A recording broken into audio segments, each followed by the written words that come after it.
आगे आखरी हो हमर यार मनवा तो एक बेर बात कर लगे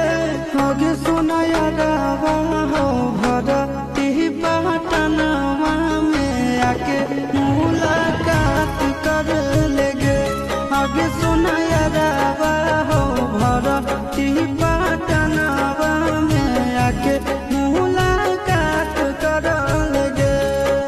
आगे चली जाइबौ छोड़ी के दुनिया विदाई अपने हाथ कर लगे आगे सुना यारवा हो भरती पटनवा में आके मुलाकात कर लगे आगे सुना